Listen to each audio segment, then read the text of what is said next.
ድንገት ሳይታሰብ ለአእምሮ በሚሰቀጥጥ መልኩ ለሞት የሚያደርስ አደጋ ደረሰበት። ሽንት ቤት ውስጥ ገብቻለሁ። በሙሉ ሰውነቴ ሰገራ ውስጥ ነው ያለው። መሰላል ፍለጋ ወደ ውጪ ሲፈለግ እኔ እየሰመጥኩ ነው። ጨለማ ነው፣ ጉድጓድ ነው። የዛሬው ባለ ታሪክ በኢትዮጵያ ኦርቶዶክስ ቤተክርስቲያን ውስጥ ዲያቆንስ ቅድስ አገለግል ነው ያደግኩት። ከተማ ውስጥ ተወልዶ ገዳሙ ሲያደገ ሰው ሪል በቃ አገልጋይ ነበርኩኝ። አይከንሰይ ዲያቆን ቤተክርስቲያን ውስጥ የነበረ ሰው እንዴት ጌታ ኢየሱስ ክርስቶስን ተቀብሎ ሕይወቱ አዳኝ አድርጎ በመሰረተ ክርስቶስ ቤተክርስቲያን ሊገኝ ቻለ?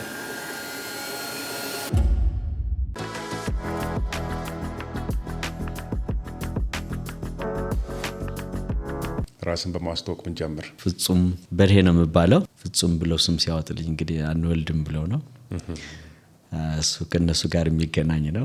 ተወልጄ ያደግኩት መቀሌ ውስጥ ነው። በጣም እግዚአብሔር ከሚፈራ ቤተሰብ ነው የተገኘሁትና እግዚአብሔርን ማወቅ፣ እግዚአብሔርን መፍራት፣ በጥሩ ስነ ምግባር ቤተሰቦችን አሳድገውኛል። እግዚአብሔርን እንዳገለግል አድርገውኛል። የተማርኩትም እስከ ሃይ ስኩል ድረስ መቀሌ ውስጥ ነው። በአብዛኛው ቤተሰብ እንደሚያደርገው ሀሁ የቆጠርነው በቤተክርስቲያን ነው። ኦርቶዶክስ ቤተክርስቲያን ኦርቶዶክስ ቤተክርስቲያን ያው አንድ ሁለት ሶስት የኔታዎች የኔታ ተብሎ ነው የሚጠራውና በአብዛኛው መቀሌ ማርያም ቡክሳ እየተባለ የሚጠራ ቤተክርስቲያን ነው። ከዛም ልጅነታችን ያው ፊደል ቆጠራ ወደ አቡጊዳ፣ መልእክተ ዮሐንስ፣ ወንጌል፣ ዳዊት እያለ ይሄዳልና በጣም ስለሳበኝ በልጅነቴ ወደዛ ነው ያዘነበልኩት። ስናድግ ወደ ለኛ ሰፈር ቅርብ የነበረው ሚካኤል ቅዱስ ሚካኤል የሚባል ቤተክርስቲያን ነበረው። ኦልሞስ እኛ ሰፈር ነው። ሙሉ በሙሉ የልጅነቴን ዘመን ያሳለፍኩት እዛ ያው ትልቅ ደብር ነው። በድቁናም ማዕረግ ተሹሜ ዲያቆን ሆኜ ቅድስ አገለግል ነው ያደግኩት ከመቀሌ እስከወጣሁበት ድረስ ማለት ነው። በ1980 አካባቢ ነው ቴክኒካል ስኩል በዲፕሎማ ደረጃ መቀሌ ዶንቦስኮ የሚባል አለ። እዛ ግራጁዌት አድርገን ወጣሁኝ። በቃ እድገቴን ያክል። ከመቀሌ በኋላ የነበረው ህይወት ምን ይመስላል?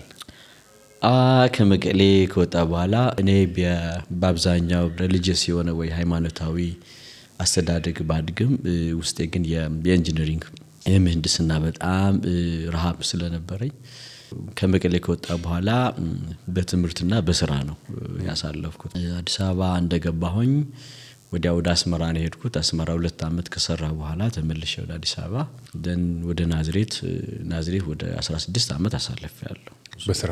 ናዝሬት ስገባ አዳማ ዩኒቨርሲቲ የዛ በእኛ ጊዜ ነበር የጀመረውና ጥሩ እድል አጋጠመኝ። ስመኘው የነበረ የምህንድስና ትምህርትም እንድማር ምክንያት ሆነኝ።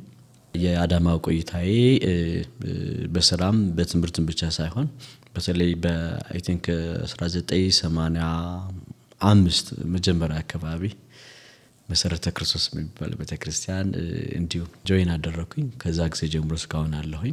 ሌላ የህይወት ዳይሜንሽን የምለው ያ ሃይማኖታዊ የሆነ አስተዳደጌ የነበረው ሞር ወደ እግዚአብሔር ቃል እንዳዘነብልና በእግዚአብሔር ቃል እንዳድግ መታደስ እስከሚሆንልኝ ድረስ ማለት ነው። ኢቭን ራሴን አገኘሁት የምለው ያ ፓርት ነው። ሁለቱም ስመኘው የነበረ የምህንድስና ሙያም ከዛ በኋላም የስነ መለኮት ትምህርት እስከመማር ድረስ እንድደርስ 16 አመት ናዝሬት ከቆየሁ በኋላ ሚድሮክ ነው ወደ አዲስ አበባ ያመጣኝ። አይ ቲንክ 1998 ቢጊኒንግ አካባቢ በኢትዮጵያ 1998 ወደ አዲስ አበባ ገባሁኝ። የዛን ጊዜም በመሰረተ ክርስቶስ ቤተክርስቲያን ሰባኪ ነኝ፣ አስተማሪ ነኝ፣ መሪ ነኝ። ኦልሞስት 20 አመት አካባቢ ነው እዛ ቤተክርስቲያን ያሳለፍኩትና እዚህም አዲስ አበባ ገብቼ በአገልግሎት ስለቀጠልኩበት ሞር ኦፍ ወደ ስነ መለኮት አዘነበልኩኝ። ወደ ስነ መለኮቱም ሳልመጣ ከመምጣታችን በፊት ዲያቆን ቤተክርስቲያን ውስጥ የነበረ ሰው እና ደግሞ ሰሜኑ አካባቢ እንዴት ድቁና እንዴት ጠንካራ እንደሆነ ይታወቃል። እዛ ዲያቆን የነበረ ቤተክርስቲያን ውስጥ ሲያገለግል የነበረ ሰው እንዴት ጌታ ኢየሱስ ክርስቶስን ተቀብሎ ሕይወቱ አዳኝ አድርጎ በመሰረተ ክርስቶስ ቤተክርስቲያን ሊገኝ ቻለ? ይሄ በተለይ ወደ በኋላ አካባቢ ሳስበው አንድ ስውር የሆነ እጅ ያሳደገኝ ይመስለኛል። ኦልሞስት እኔ 10 አመትም ሳልሞላ ጀምሮ ቤተክርስቲያን ውስጥ ነው ያደግኩትና እስከዛሬ ድረስ አልተለየሁም። እንግዲህ ክርስትና በኋላ እንደገባኝ መገለጥ ነው እና ኢትስ ሪቪሌሽን እግዚአብሔር እየሳበን ቢሆን ያስገባኝ ወደ ዘላለም ሐሳቡ ነው። ሩቅ አልነበርኩም አክቹአሊ። ግን ክርስቶስ ኢየሱስ ብቻውን የእግዚአብሔር ወልድ የሥላሴ አካል የሆነውን ሊያድነን የመጣውና የድነቱን ስራ የጨረሰልን፣ ስለዚህ ራሴን በሱ ላይ እንድገኝ መንፈስ ቅዱስ የረዳኝ ነው የሚመስለኝና እውነትም ሆኖ ያገኘሁት እንደዛ። ስለዚህ እድገቴ በጣም ሃይማኖታዊ የገዳም አገልጋይ ሆኜ ባድግም ግን ኮንሰንትሬትድ የሆነ የመጣው ብርሃን የዓለም ብርሃን ኢየሱስ በልቤ እየበራ ሲመጣ አስተሳሰቤ ወይ ደግሞ ሃይማኖታዊ እውቀቴ ጥርት እያለ ነው የመጣውና ወደ አንተ ጥያቄ ስመጣ ናዝሬት 1985 ይመስለኛል ያው አዲስ መንግስት በዚህ ሀገር ሲጀምር እኔ ስራ ላይ ነው ያለሁት እና በናዝሬት ከተማ የታወቁ ትላልቅ ቤተክርስቲያኖች ነበሩ። አብሮኝ መስሪያ ቤት የሚሰራ ሰው ነው ሁኔታዬን አየና ኢንቫይት አደረገኝ። ለመጀመሪያ ጊዜ መሰረተ ክርስቶስ ቤተክርስቲያን ሰሜን ይባላል፣ አሁን አዳማ ነው፣ ናዝሬት ነው ብሎኝ ናዝሬት መሰረተ ክርስቶስ ብለን የምንጠራውና ወደ አዳራሽ ስገባ አዲስ ነገር ነው የሆነ ቢሮብ ቀን ነበረ ማታና እዛ አካባቢ አንድ ጋሽ ውድነህ የሚባል የሃይስኩል አስተማሪ ነበረ። እሱ እየሰበከ ነበረ ስለ ኤልያስ ኤልሳ እየተከተለው የሄደው አካሄድ ነበር የሚሰብከውና በጣም ነበር የሳበኝ። እነዚህ ሰዎች እንደዚህ ይሰብካሉ እንዴት ብዬ እስከምሳብ ድረስና ያ ቀን መንፈስ ቅዱስ ኮሙኒኬት ያደረገኝ ይመስለኛል፣ እስካሁን አይረሳኝም። 1985 ማታ ሮብ ነው። ያ ሮብም እሁድም ስላላቸው ደጋግሜ እሄድ ነበረ። እንደ አንድ ከመጽሐፍቶቼ እንደ አንድ መጽሐፍ አድርጌ የያዝኩት መጽሐፍ ቅዱስ ወደዛ መሄድ ከጀመርኩ በኋላ ግን ብዙ ጊዜ ከዛ ጋር ማሳለፍ ጀመርኩኝ ማለት ከመጽሐፍ ቅዱስና ደጋግሜ ነው ከመጀመሪያ እስከ መጨረሻ ትልቁ መጽሐፍ ቅዱስን የጨረስኩት፣ ደጋግሜ ነው ያነበብኩት። ስለዚህ ከዛ በፊት የነበረኝ ሃይማኖታዊ ጉዞ ልምምድ እና አገልግሎት ኮንሰንትሬትድ አደረገልኝ ጌታ። ፎከሱ ወደ ክርስቶስ አመጣውና በብቸኝነት እንዳውቀው ሌሎች ነገሮች ሁሉ ሰከንድ ወደ ማድረግ ሄድኩኝ። ስለዚህ ለከስከዛ ቀን ድረስ የነበረኝ አገልግሎት በሙሉ እዚህ ለማድረስ እግዚአብሔር እንደተጠቀመበት እንደምታውቀው ናዝሬት በእኛ ጊዜ በጣም የኃጢአት ከተማ ነው። እንዲያውም እኔ በነበርኩበት ዘመን HIV ኢትዮጵያ ውስጥ በብዛት ታዋቂ የነበረበት ከተማ ነው። እኛ ልጆች ነን፣ ወጣቶች ነን፣ ብዙ ነገር ያምረናል በዛ ጊዜ። ብቻህን ስትኖር ደግሞ ብር አለ።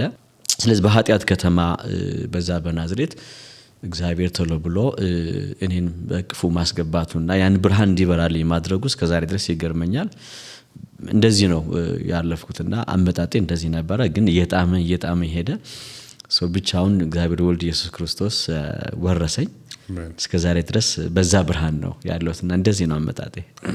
ጌታን ከመቀበል በፊት አንተ ምን አይነት አመለካከት ነበር? ተቀብሎ ጌታን ለሚከተሉ ሰዎች ምን አይነት አመለካከት ነበር? አሁን ለምሳሌ በዚህ ዘመን ሰንበት ትምህርት ቤት እንዲሁም ደግሞ ደቁና ላይ ያሉ ወጣቶች በተለያዩ ሚዲያው ላይ እንዲሁም ደግሞ አንዳንድ ሰው ሁሉም ባይሆን አንዳንድ ሰዎችን ስታገኛቸው ለፕሮቴስታንት እምነት ተከታዮች ጌታን ተቀብለናል ብለው ወንጌል ለሚሰብኩ ሰዎች ያላችሁ አመለካከት ጥሩ አይመስለኝም። አንተ ምን አይነት አመለካከት ነበር? በግሌ እንደነገርኩ ኦልሞስት ትምህርት ቤት ወደ ቤት ከዛም ከትምህርት ቤት ወደ ቤተክርስቲያን ነበረ እድገቴና እንደ ሃይማኖተኛ ወይ በሃይማኖት ታንጾ እንዳደገ ሰው በዛን ጊዜ የነበረኝ አመለካከት ሲንክሪቲዝም ይባላል። አሁን በኋላ ትምህርት ቤት ገብተን ቅይጥ የሆነ እምነት ወይ አመለካከት በኋላ ነው የገባን። ግን ብቻውን እግዚአብሔር የማምለኩ ልምምድ ሳይሆን ብዙ የምንጨምራቸው ነገሮች ነበሩ። የምንጨማምራቸው ነገሮች የመላእክት አምልኮም ቢሆን ሰማዕታት፣ ነቢያት፣ ሐዋርያት እንደዚህ በበዓላት የምንሆነው ነገር በሙሉ ሼፕ አፕ አድርጎ ስላሳደገን ከኛ ጋር ማች የማያደርጉት የማይሄዱ እምነቶች እኔ ሳድግ እንደ ግዙፍ ኦፖነንት እምነት አድርጌ የምወስደው ሙስሊም ነው። በአካባቢ የነበረው አድቬንቲስት ነበሩ። እንደ ሰንበት ትምህርት ቤት መሪም አስተማሪም በቤተ ክርስቲያን ውስጥ ያሉ አስተምህሮዎች እነሱ ላይ ነው የምናተኩረው። ትምህርተ ስላሴ፣ ትምህርተ ክርስቶስ ያን የምናስተምራቸው እኔ ተምሬ ባደኩባቸው ትምህርቶች ተመልሼ እነሱ ላይ ነው በማስተምረውና ሳሟቲቲስ ዶግማቲክ የሆነ ወይ እዛ ያለህበት ቤተክርስቲያን የሚመስል አስተምሮ ነው የምትሄደው። ብቻውን ክርስቶስ አጉልተ ወይ ብቻውን የመስቀሉን ስራን አጉልተ ወይ ብቻውን የድነቱ ስራ አጉልተ እንደ ፎካል ፖይንት አድርገ አትሄድበትም። ለዛ ነው ሲንክሪቲዝም ያልኩ ለዛ ነው። እና ከዚህ ጋር የማይሄዱ እኔ ሳድግ ብዙ ስላልገጠምን እዚህ አሪያ ላይ ብዙ አልሰራንም። በኋላ በትምህርት የሳልፍ በመጽሐፍ ቅዱስ ትምህርት የሳልፍ በተለየ ኮምፓራቲቭ ቴዎሎጂ ወይ ደግሞ ሪሊጂየስ ስታተስ እያጠናን ስንሄድ እዛ ላይ መስራት እንዳለብኝ እየተሞላሁ መጣሁ ማለት ነው። እና ስነ መለኮት ትምህርት ቤት ካስታጠቀኝ እውቀት የተነሳ ነው ያወኳቸው። ለምሳሌ ካቶሊክ ኦንሊ ጂሰስ የምላቸው ኢየሱስ ብቻ የሚሉት ወይ ደግሞ ጀሆቫ ዊትነስ ነን የሚሉ እነዚህ የዎች ታወሮች በተለይ ትምህርተ ስላሴን የማይቀበሉ ክርስቶስ ላይ አምላክነቱና ሰውነቱ ላይ የሆነ ኮንትራዲክሽን ያላቸው ከነ አሪዮስ ጋር ወይ ንስጥሮስ ጋር ወይ ሰባሊዮስ ጋር ወደ ኋላም ብትሄድ ባክግራውንድ አመጣጡ ያወቀው ስትሄድ እዚህ ኤሪያ ላይ መስራት አለብኝ ያልክ ትሄዳለህና በተለይ ከትምህርት ቤት በኋላ በዛ ኤሪያ ላይ በመጻፍም ቢሆን በማስተማርም ቢሆን በዚህ ኤሪያ ላይ ሰዎችም እምነታቸውን እንዲጠብቁ በማሰልጥልም ቢሆን ብዙ ጊዜ ወስጃለሁ። አሁንም እዛ አካባቢ ነኝ ያለሁት ማለት ነው። በጣም የምትመኘውና ስትፈልገው የነበረው የምህንድስና ስራውን ቀጠልክበት ወይስ እንዴት ሆነ? እኔ ወደ ኋላውን ስመለከት ያሳለፍኳቸው የህይወቴ አጋጣሚዎች የምላቸው ነገሮች ወይ ደግሞ ብዙ ጊዜ የወሰዱብኝ የህይወቴ ፕራክቲሶች የኢንጂነሪንግ ፍላጎት መሻትም ከድሮ ጀምሮ ነበረኝና እግዚአብሔር አይ ቲንክ የልቤን መሻት ማስጨረስ ነው የነበረበት ነው የሚመስለኝ። አሁን ባለሁበት ሁኔታ ላይ ስመለከትና 1998 በኢትዮጵያ መስከረም አካባቢ ነው ሚድሮክ ከናዝሬት ወደ አዲስ አበባ ያመጣኝ። 10 አመት ሰርቻለሁ። 10 በተለይ ያ 10 አመቱ በጣም ታይት የነበርኩበት ዘመን ነው። ስለዚህ ከስራው ይልቅ አገልግሎቱ እያሸነፈ ሄደ። በጣም እያሸነፈ ሄደ። በሚታመልኩ እያሸነፈ ሄደ።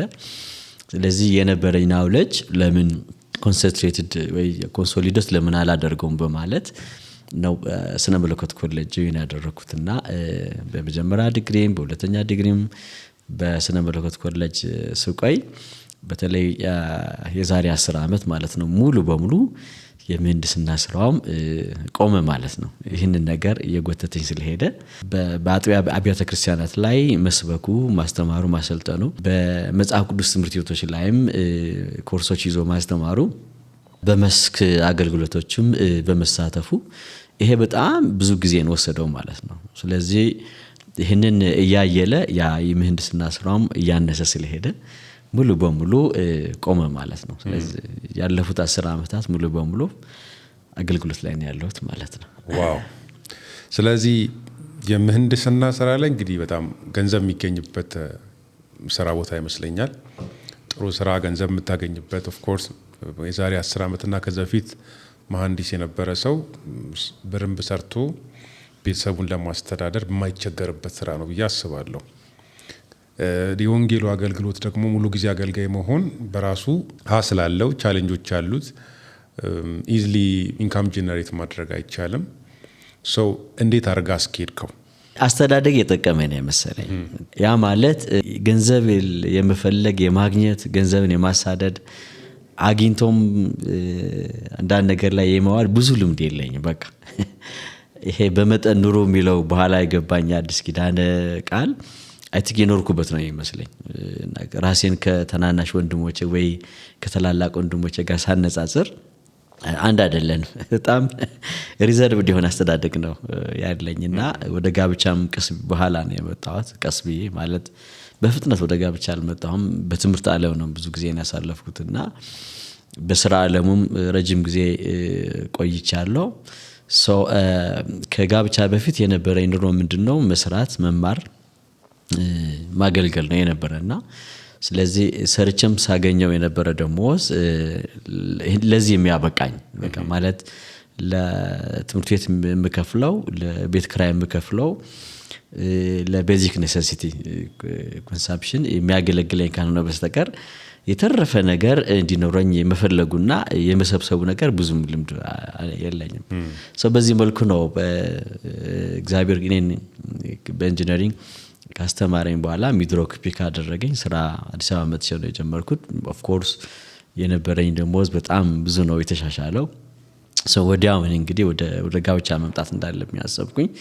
አንድ አመት አዲስ አበባ እንደቆየሁ ነው 99 98 ቆይቼ እዚህ 99 አገባሁኝ ማለት ነው። እና ሳገባም ነጻነት ታደሰ ናዝሬት እኔ የነበርኩበት ቤት እና በአንድ ቤተክርስቲያን የነበርን መንፈሳዊ ክርስቲያን ያገባሁት የኔም አስተዳደግ የምታውቅ ብዙ ባክግራውንዴ ቤተሰቤን የምታውቅ ነውና ብዙ ነገር የምትፈልግና በጣም ገንዘብ ደግሞ ጀነሬት እንዳደርግ ፑሽ የምታደርገኝ አይደለችም።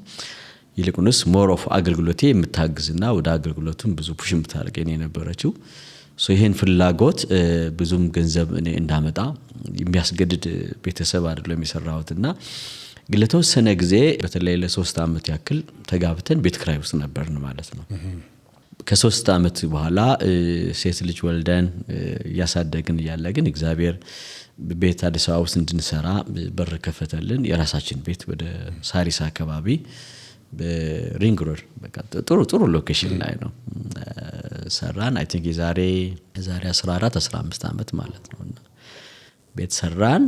እነዚህ ነገሮች ሳስባቸው እኔ የገንዘብ ሰው አይደለሁም እና እግዚአብሔር ሆነ ብሎ አሁን ለደረስኩበት የአገልግሎት ስታተስ እንድበቃ የራሱን ድርሻ እየተጫወተ ነው እግዚአብሔር የመጣው።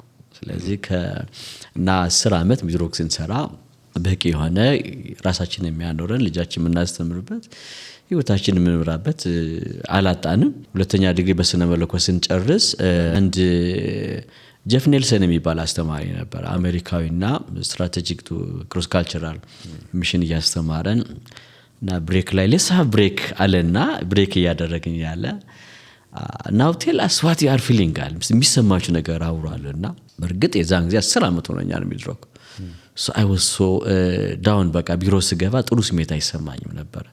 እንደነገርኩ በጣም አገልግሎቶች ስላሉ so you were still working there ማለት ነው? ያ የተማርኩ የሰራሁ ነው እና ሚድሮክ ነበር የሚከፍልልኝ ስለመለኮት የተማርኩ እድለኛ ነኝ በጣም እና ሁለት ዲግሪዎቼ እየተከፈለልኝ ነው የተማርኩ። ይሄ እግዚአብሔር እጅ አለ ምልህ እነዚህና ሌሎችም ነገሮች አሉና እግዚአብሔር ያበቃኝ ነበር አሁን ላለሁበት ስታተስ እጅግ አድርጌ አመሰግናለሁ።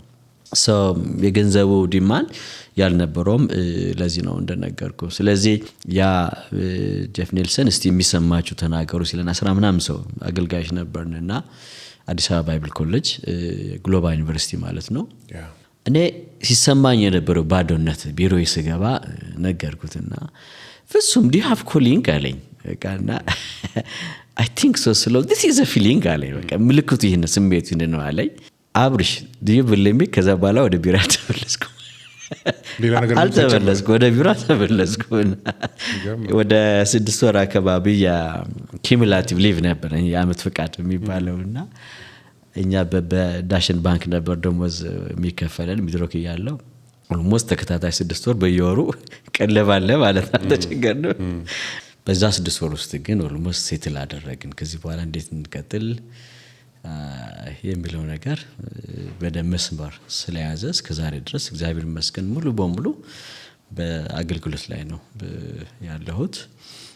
በአብዛኛው ባይብል ኮሌጆች በማስተማር በቤተክርስቲያንም በመስበክ በማስተማር በማሰልጠን በማማከር በአብዛኛው እዛ ነው ጊዜን እያሳለፍኩ ያለሁት። ደስ የሚል ዶንዶር አለ ባለቤቴ ብዙ ጊዜ ታነሳለች ሚድሮክ ያለ እንዴት ነበር የምንጠቀምበት ደሞዝ ምናምን ትላለች because in comparison የማይወዳደር ወይ ታነጻጽረው የማትችል ኑሮ ነው አሁን እየኖርን ያለውና በጣም እግዚአብሔር ባርኮናል። በጣም በተሻለ ኑሮ ማለት በተሻለ ኑሮ እግዚአብሔር እንደምንሰብከው ያኖራል ሳይሆን በተግባርም ያኖር ስላሳየን የኛ ቤተሰብ ምስክር ነው። ለዚህ ሁሉ ግን ቅድም እንደነገርኩ ያ ማኒ ማይንድድ የሆነ አይምሮ ብዙም የለኝም እና አይ ቲንክ ለንግድም የተፈጠርኩ አይመስለኝም እኔና ሰው መሰረታዊ ነገሮች ካሟላና የሰው ፊት ሳያይ ማለት ነው የሚያስፈልገው ነገር እስካደረገ ድረስ እግዚአብሔር እስካሟላል ድረስ የሚል እምነት ነው ያለኝ። ግን ሞር ኦፍ በአገልግሎት ደግሞ ብዙ ቦታ ስለምትሄድ የተለያየ ሰው ስለሚገጥምህ የተለያዩ ማህበሮች ስለሚገጥምህ በተለያየ ኑሮ ሁኔታ ላይ ያሉ ሰዎች እጅ መዘርጋት አለብህ ከራስም አልፈ ያንን ነገር ግን ሞር ፎከስ እንዳደርግ ያደርገኛል።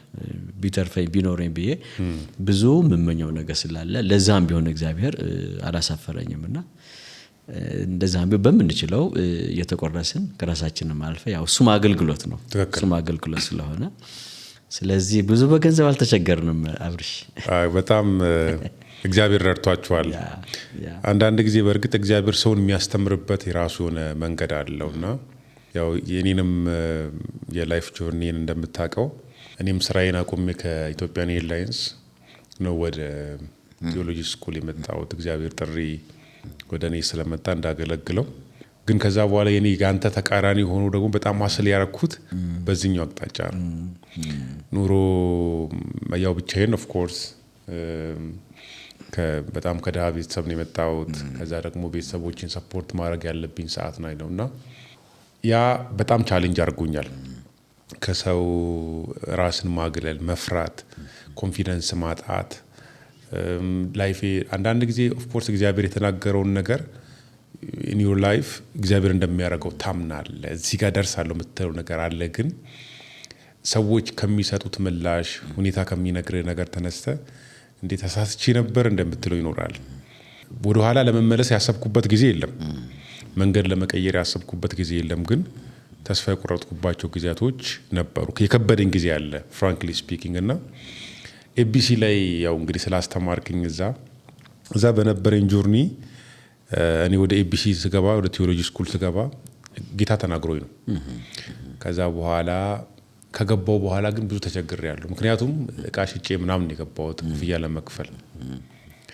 ግን እዛ በማሳለፍበት ጊዜ ሰው ያቅም እኔ ግን በጣም ሐስል አደርጋለሁና ከዛ ጓደኞቼ ስራ ይዘዋል ራሳቸውን ችለዋል ከኔ ጋር ሲማሩ የነበሩ ሰዎችና ወደ ኋላ ማየት ጀመሩ ምን ልሆን ነው እኔ የሚል ማለት ነው በጣም ያስጨነቀኝ እሱ ነው እስከ ቅርብ ጊዜም ድረስ ወራት ለመናገር በጣም ይታገለኝ እሱ ነውና ቻሌንጁ ቀላል አይደለም ብዙ ጊዜ ልታለቅስ ትችላለህ በተለይ ኤቢሲ የትምህርት ቤት ክፍያ ሲደርስ ምናምን ቤተክርስቲያን ስላላከችኝ በራሴ ለመማር ጌታን ለማገልገል ራሴን ላዘጋጅ ስለሄድኩኝ በጣም እቸገር እንደነበር አስታውሳለሁ እነዚያ ጊዜያቶች ቀላል አይደሉም ለኔ ወደ ኋላ ሳስብ አሁን ትዝ ይለኛል አስታውሳቸዋለሁ አይደለም በደንብ ግን ጌታ አንተን ረዳ ነገሮችን አስተካክሎ ሲታርጉ ምናልባት ደግሞ አንተ በሌላኛው አቅጣጫ ማለፍ ያለብን ተፈተነ ያለፍካቸው ነገሮች ይኖራሉ ግን ዞሮ ምንድነው ለመልካም ዛሬ ላይ ሳስበው እንኳንም እነዚያን ፈተናዎች አለፍኳቸው እላለሁ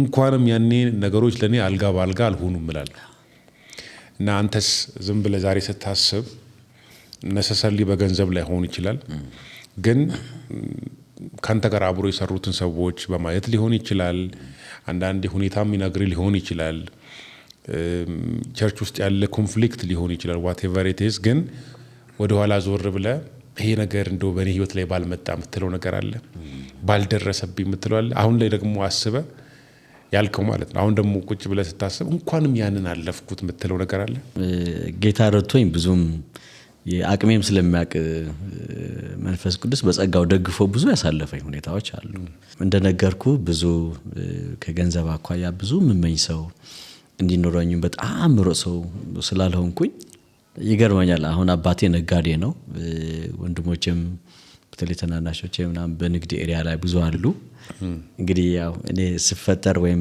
እግዚአብሔር ሲያመጣኝ በቤተሰብ የበኩል ከልጅነቴ ጀምሮ በቃ የሆነ ሃይማኖታዊ አቋም ኑሮት ስር ሰዶ እንዲያድግ የተደረኩኝና ከቤተሰቤ በርግጥ እግዚአብሔር ለኔ መርጦኛል የምል ሰው ነኝ because ተቀላላ ወንድም ሴትም ወንድሞቼ እህቶቼ ስመለከት እንደኔ አይደሉምና የተለየ ከተማ ውስጥ ተወልዶ ገዳሙ ሲያደገ ሰው ብዙ ሬር ነገር ነው እና ስማርም የአይሙራዊ ፍላጎት ወይመሻቴ ለማሟላት ካልሆነ በስተቀር እንደዚህ ገንዘብ ይዤ እንደዚህ አረጋለሁ እንደዚህ አረጋ የሚል ብዙ ምኞት አልነበረኝም ከድሮ ጀምሮ የማገልገሉ ጥማት ነው ያለኝና አስታውሳለሁ ዲያቆን ሆኜኮ ስቀድስ በተለይ ዜማዎች አሉ ግዕዝ እዝል አራራ የምላቸው የዜማ አይነቶች አሉና ትዝ ይለኛል በተለይ በእዝል የዜማ አይነት ስንቀድስ ብዙ ጊዜ አነባለሁ በቃ ሆነ ሚስበይ ነገር ከውስጤ ሴንስ አደርጋለሁ በመንፈስና እንደዛ ሆኖ ዲያቆን ሆኖ ጠላ ሳይጠጣ የሚያድግ ሰው ምናምን ከአልኮል ሩቅ የሆነ ሰው ብዙ ሬር ነው አታገኝም እኔ እንደዛ ነው ያደኩትና ሰው ወደ ትምርቱ ማልቆ በተለይ ሚድሮክ ላይ ያለ ብዙ ብር ነበር የሚመጣው አንዳንድ የአፍሪካ ሀገሮችም ገባ ወጣ ነበርና ገንዘብ ነበረ። ከዛ ይልቅ ቤት ክራይ ላይ ስላልነበር በተለይ ጋብቻ ከመሰረትኩ በኋላ ትንሽ የተፈተንኩበት ምለው እኔ አልገባኝም ነበር። ግን ያው ብቻዬን ሳሳልፍ ምንም ያልተሰማኝ፣ ግን ሳገባ ስወልድ ቤተሰብ ቁጥር እየጨመረ ስትሄድ እንደዚህ ያው ለግዠሪየስ የሆነ ላይፍ መምራት መቻል አለብና ልጃችን ገና እንደተወለደች 6 ወሯ አካባቢ ይመስለኛል በኤምኬሲ ያለሁኝ ትላልቅ ሰዎችን ሆምሴል እመራ ስለነበረ ከ10 በላይ ይሆናሉ። ብዙ ትላልቅ ሰዎች ናቸውና ፖስትድ የሆኑ ሰዎች ሊጎበኙን መጡ ልጅ ስለወለድን እና አንድ መኝታ ቤትና አንድ ሳሎን ያለን። ብዙዎቹ የነበረውን ሶፋ ላይ እንኳን እጀታው ላይ የተቀመጡ ምናምን ተደራርበው ነበር ያስተናገድናቸው ለገንፎ ሲመጡና አንዷ የከተማ ልማት መሐንዲስ ነበረችና እንዴ መሐንዲስ ቤት እንደዚህ ነው እንዴ የሚኖረው አለች።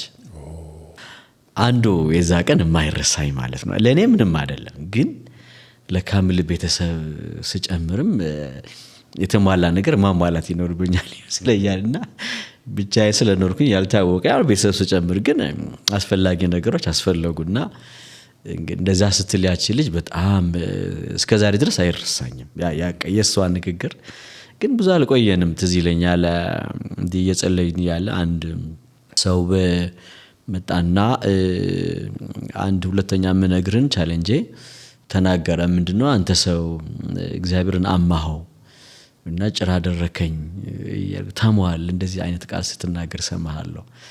ራስ እንጂ ጭራ አላደርግም ይልሃል ጌታ አለኝና እንግዲህ አሁን ወዳጄ ነው ያ ሰው። የዛን ጊዜ ብዙ ማንን ተዋወቀው ነበር። ጸሎት ላይ ያለን ወደ 40 ምንጭ አካባቢ ቤተክርስቲያን ተክሎ ያገለገለ ያለው ወንድም ነው። አንድ ሁለት ጊዜ ምጄ እሱ ብረት ላይ ያገልግያለሁ። የዛ ጊዜ ብዙ ማላቆምና ይሄ መልእክት ሲመጣ በትክክል ነበር። ያ ለሰው ማትናገረው አይደለ የውስጥ መሻትና ፍላጎት አንዱም የቤት ጥያቄ ነው የነበረው። በተለይ ያንን ድምጽ ከሰማው በኋላ ከልጅቷ እንዴ ቤት ለካ ያስፈልገኛል የሚለው ነገር ወደ አይምሮ የመጣ አማሃው የሚለው ቃል ብዙ ከኔ ጋር ግራጁዌት ያደረጉ በተለይ ደረጃ 1 ኮንትራክተር ሆነው ደረጃ 1 ኮንትራክተር ማለት እንግዲህ ብዙ ትላልቅ ሰዎች ናቸው ያሉበት ደረጃ ነው ያውቃለሁ፣ በጣም አውቃለሁና አንዳንዶቹ አንቺ ዝም ብለሽ ወንጌል እያልሽ አገልግሎት እያልሽ ብለው በቻሌንጅ ያደርጉኛል። ያም እየጠሩ ይጋብዙኛል። የሚጋብዙኝ በቃ ብዙ ቦታ ይወስደኛልና ሄጀበት ማላቀው ቦታ ነው የሚወስደኝ እኔ ለማዝናናት። ከኔ ጋር ግራጁዌት ያደረጉ ሰዎች ደረጃ 1 ኮንትራክተር ላይ አሉ። እዛ ቦታ ላይ ራስ ስታገኘው እንዲያውም በተሻለ ግሬድ በተሻለ ናውሌጅ የምትበልጣቸው ሰዎች እንደዚህ ስትመለከት አንተ ያለህበት ደረጃ ደግሞ ስትመለከተው በፊዚካል አሴት ወይ ደግሞ በምድራዊ ፕሮፐርቲ ወይ ዌልዝ አንዳንዴ ጠላት ይፈትንሃል። ትክክል እና እነዚህ ኤክስፖዠር ስትመለከት ካላየ ምንም አይመጣልም እና እነዛ ነገሮች ቻሌንጅ ያደርጉሃል። ግን እግዚአብሔር የተሰወረች እጁ ከኔ ጋር አድርጎ ወደ ራሱ አሁን ወዳለሁበት ሊያመጣኝ ከኔ ጋር ስለነበረ ከኔ መሻትና ፍላጎት ይልቅ የእግዚአብሔር ሐሳብ እየገፋ እዚያ ደረሰ ነው የሚመስለኝ። አሁን ራሴን ስመለከተው አንዳንድ ጊዜ ልቅሶ ቤት ምናምን እንደዚህ ያገኛቸዋል ድሮ ከኔ ጋር የተማሩና በጥሩ በማቴሪያል ደረጃ ጥሩ በጥሩና ይገርማቸዋል። አንቺ እስከዛሬ ድረስ አንቺ በቃ ታረጅም እኛ አርጅተናል በቃ እውነታቸው ነው። በጣም ቦርጫ ሆኖ ትላልቅ ሆኖ ሸብተው ምናምን ነው ክላስ ምርቶች የማገኛቸውና በስጋ እንኳን ስንነጻጸር አንድ አይደለም። ስንት ዓመት ነው ግን ፓስተር አሁን? ኦልሞስት እኔ ወደ 55 በላይ ነው 57 58 ሆናለሁ። 58 of course it is my goodness ከጓደኞቼ ጋር ክላስሜቶች ከምላቸው ፊዚካል አፒራንሳቸው እንኳን አንድ አይደለም። ያ ከምን መጣ ብትል ሙሉ በሙሉ አገልግሎት ላይ ነኝ ያለሁት። እግዚአብሔር መንፈስ ቅዱስ ደግሞ ያለመልማል በቃ በጣም ያለመልማል። ፒስፉል የሆነ ቤተሰብ የመራ ለኔ ሳክሰስ የምለው ምድራዊ ፍላጎትና መሸት ዌልዝ አኩሙሌት ማድረግ ሳይሆን እግዚአብሔር በውስጥ ያስቀመጠው ነገር ያደረክ ነው ወይ የሚለው ነገር ነው። ስለዚህ I can say I am successful የምለው ከዚህ አኳያ ነውና ያስተማርከን ያገለገልከን የመራን የመከርከን የሚሉ ሰዎች ኤቭሪዌር ስታገኝ ስትመለከት ይሄ ወደ ገንዘብ ልትለውጠው አትችልምና ያ የልቤ መሻት ያለው ሳስተምር ደስ ይለኛል ስመክር ደስ ይለኛል ሳሰለጥ ደስ ይለኛል ስሰብክ በጣም ደስ ይለኛል ራሴን ማገኘው ዛኤሪያ ነው ማለት ነው ለኔ ሰክሰስ ምሎ እሱን ነው ስለዚህ ከዚያ አኳያ እኔ ብዙም ቻሌንጅ አድርጎኛል ብዬ ባይሆን ጥሩ ነበር የምለው ነገር ብዙ የለኝም because I'm so happy እግዚአብሔር ይመስገን እንደው ከእድሜም ከሰውነትን ከመጠበቅም አንፃር በዚህ አጋጣሚ እናንሳና ብዙ አገልጋዮች የሚቸገሩት በዚህ ይመስለኛል ረጅም ጊዜም ሳያገለግሉ አንዳንድ ሰዎች ያልፋሉ ያ ማለት ያው እግዚአብሔር ነው ለሰው እድሜ የሚቀጥለው በርግጥ ግን በጣም እንቅስቃሴያቸው ሙስን ይሆናል ሰውነታቸው ቶሎ ይወፍራል ቦርጫም ይሆናሉ ከዛ መድረክ ላይ ሲያገለግሉ በጣም ይቸገራሉ ለብሰው አለባበስ ላይ አምርባቸው ይችላልና ፊዚካሊ ፊት እንድትሆን ምንድነው የምትጠቀመው በታረጋው ምንድነው ነው ያው ምክንያቱም የዛሬ 8 አመት እኛን ስታስተምረን ሳይም you were like this ምንም ፊዚካሊ ተቀየረ ነገር የለም አልወፈርክ አልቀነስክም እዚህ እኮ በጣም የሚገርም ነገር ነው አስደናቂ ነገር ነውና እንዴት ነው የምታረጋው እሱን ብትነግረን በመጀመሪያ ደረጃ ሰውነቴ እኔ በቃ ፊክስ ነው ያደረገው እግዚአብሔር ቢያስባል ለራሴና አሁን ሰዎች ምግብ በጣም ይጠነቀቃሉ ይመርጣሉ እኔ ብዙ መርጠው ምግብ የለኝም ያው በጾም ጸሎት እንግዲህ ገዳም ዲያቆን ሆነ ስታገለግል ካደክ ሪል በቃ አገልጋይ ነበርኩኝ አይ ካን ሴይ ራሴን ወደ ኋላ ሳስበውና በጣም በጾም በጸሎት ዘመኑ ያሳለፈ ሰው ማለት ስለ ሰውነቴ እንደ ወንድሞቼ የሚላሉ ግዙፍ ናቸው ግን የኔ ተናናሽ ሆነ በጣም ግዙፍ ናቸውና ፍጹም እኮ በጾም ጸሎት ነው እንደዚህ ሆነው ይሉኛል because ከአንድ ቤተሰብ ስታነጻጸር ሁሉም ረጃጅምና ግዙፍ ከሆኑ እኔ አሁን ምለው እውነታቸው ነው በልጅነቴ ሰውነቴ በሚታነጽበት ዘመን ብዙ ነገር አልሰጠሁትም ማለት ነው ጾም ጸሎት ላይ ስላሳለፍኩትና አንዱ እሱ ነው በማደጊያ ሰውነቴ በሚታነጽበት ወይ ዲቨሎፕ በማድረግበት ዘመን ብዙ ያስለምበድኩት ነገር የለኝም ሶ አሁን ብዙ እኔ የምግብ ምርጫ የለኝም በጣም ለዚህ ግን በተለይ ብዙ ዋጋ ከፈለች የምለው ላለፉት 20 አመታት ከ20 አመት በፊት ብቻዬን ነው የኖርኩት ላለፉት 20 አመት ዳር ላይ ነኝ ያለሁት ይሄ ወይ ደግሞ ይሄ ሸክም የተሸከመችው ባለቤቴ ነች ለዚህ ምን በላለው ምን ተጣለው እቤት ኮንኩኝ ወደ አገልግሎት ከአዲስ አበባ ካልወጣሁኝ እቤት ኮንኩኝ ሙሉ በሙሉ ምን በላለው ምን ተጣለው ባለቤቴ ነች ኃላፊነት የምትወስደውና ይሄ ክሬዲት ለሷ ነው የሚሰጠው ስለዚህ እኔ ብዙ በምግብ ቅባቶች አላዘወትርም በአብዛኛው ቬጂቴሪያን ነኝ አትክልቶች እወዳለሁ መንቀሳቀስ እወዳለሁ ወክ አደርጋለሁ እንቅስቃሴ እወዳለሁ ዌል አሁን በተለይ ኮምፒውተር ላይ ቁጭ ብለ ለትምህርቶችም ስልጠናዎችም ኢቭን ስብከቶችም ለማዘጋጀት it may take time አንዳንድ ኮርስ ሳስተምር በተለይ በኔ ኤክስፒሪየንስ የሆነ ኮርስ አስተምር ያለው ብዬ ተመሳሳይ ኮርስ ተመሳሳይ ክላስ ደሴም ዶክመንት ወይ ደግሞ ቲቺንግ ማቴሪያል አልተጠቀምም የሆነ አፕዴት የማድረግ ብዙ ልምድ አለኝና እነሱ ብዙ ጊዜ ስለሚፈጁብኝ አንዳንድ ሌሊት ዝም የማድርበት ጊዜ አለ ብዙ ስቀመጥ በሰውነቴ ላይ ለውጥ አያለው በቃ የመድከም ነገር እንቅልፍ የምፈልግ ነገር ሶ ይታወቀኛል ያ ነገር ከየት እንደመጣ እንቅስቃሴ ያላደረኩ ማለት ነው ዋና በጣም ወዳለሁ ብስክሌት በጣም ወዳለሁ አሁን ብዙም አላደርጋቸውም እንጂ በጣም ሳቂታ ነኝ ተጫዋች ነኝ እኛ ቤት በቃ በእነዚህ ነው የምታወቀው የሆነ ነገር ይዞኝ ውስጤ የሆነ ዲፕሬስድ የሚያደርገኝ ነገር አልወድም ቶሎ ከዛ ስታተስ መውጣት እወዳለሁ because ኮንሲኩዌንሱ ለራሴ መጥፎ እንደሆነ አውቀዋለሁ ማለት ነው አውቀዋለሁና ተመሳሳይ ባህሪ ነው ያለኝ ስለዚህ ለዚህ ነው ብዙም አልወፍረው በጣም ደስ የሚል ነገር ነው ፓስተር ላንተ አገልግሎት ምንድነው እንግዲህ ብዙ ሰዎች ጌታን ለማገልገል የሚፈልጉ ይሄን ፕሮግራም የሚከታተሉ ወገኖች ይኖራሉ በተጨማሪ ደግሞ እያገለገሉ ያሉ ሰዎችም ይኖራሉ። እንዳንተ የሚሰራበትን ስራ ትቶ ጌታን ለማገልገል ወስኖ መጥቶ ያገለገለ ሰው ደግሞ ሲሰማ ሲደመጥ በጣም ቆንጆ ነው ብዬ አስባለሁ። ዲሲሽን ሜክ አድርጎ የመጣ ሰው ማለት ነውና አገልግሎት እንዴት ትገልጸዋለህ? አገልግሎት ለአንተ ምንድን ነው? እግዚአብሔርን ማገልገልን እንዴት ትገልጸዋለህ? በጣም ደስ የሚል ጥያቄ ነው። አገልግሎት ወደዚህ አዲስ ኪዳናዊ ህይወት ከመምጣቴም በፊት ደጋግሜ እንደነገርኩ ሳድግ ከሀሁ ከመቁጠር ጀምሮ ቤተ ክህነት ነው ያደግኩትና በተለይ የቲኔጀር እድሜ እዛ ስላሳለፍኩት እኔን ያስተማሩ እስከ ጵጵስና ደረጃ የደረሱ አባቶች ነበሩኝ። በቤተ ክህነት ውስጥ የሰዓታት ጸሎት አለ። ሌሊትን ሙሉ በተለይ በፍልሰታ እና በሁዳዴ ወይ ደግሞ ጾመ ዓርብ እየተባለ የሚጠራው ሙሉ ሌሊት ያገለገልክ የምታድርበት ጊዜ ነው በልጅነት ያሳለፍኩት። እና አይ ዋስ ሶ ፌዝፉል በጣም በታማኝነት ነው ትላልቅ አባቶች ይዘው ስላሳደጉኝ።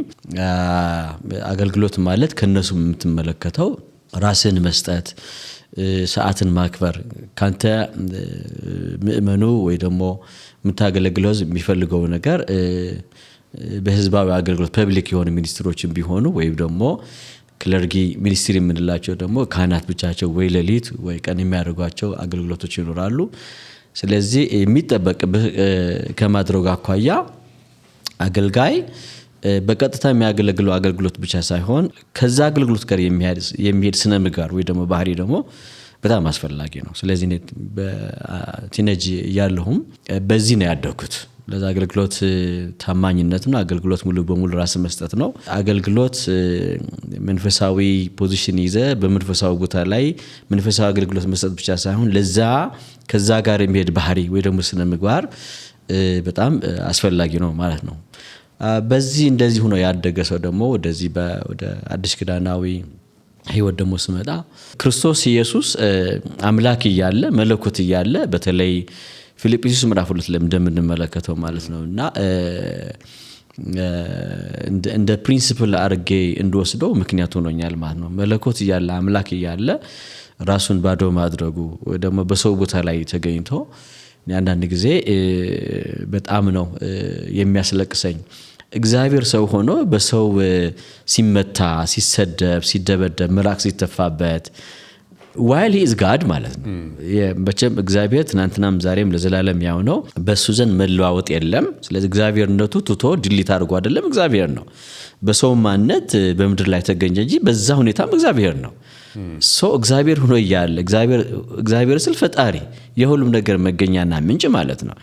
በዛ ስታተስ እያለ በሰው ሲዋረድ በቃ የአገልግሎት ምንጭ ይህን ነው። የአገልግሎት ፋውንዴሽን ይህን ነው።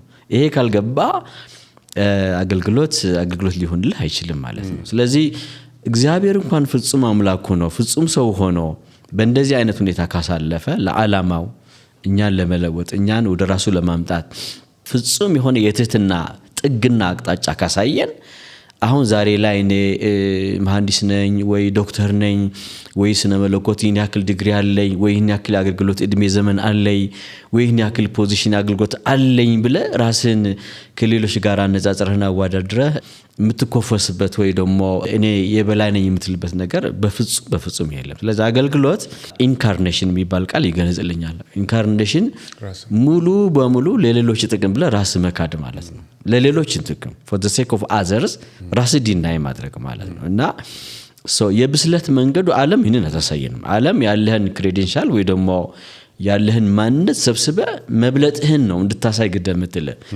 በመጽሐፍ ቅዱስ ህይወት ግን ጌታ ያሳየን ምንድነው?